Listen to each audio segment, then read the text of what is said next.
You kena minta maaf dengan dia. Bos, ada berita tak baik. Kenapa ni? Ada customer pukul staff kita. Apa masalah tu? Dompet dia hilang. Lepas tu dia cakap staff kita yang curi. Betul tak?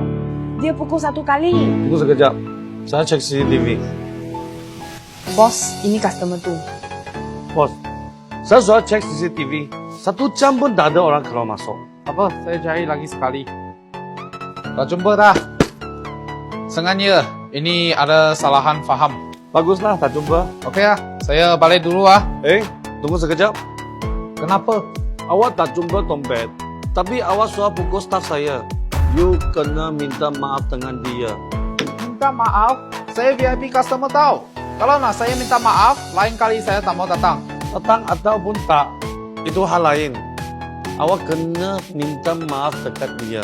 Kalau tak, saya report polis.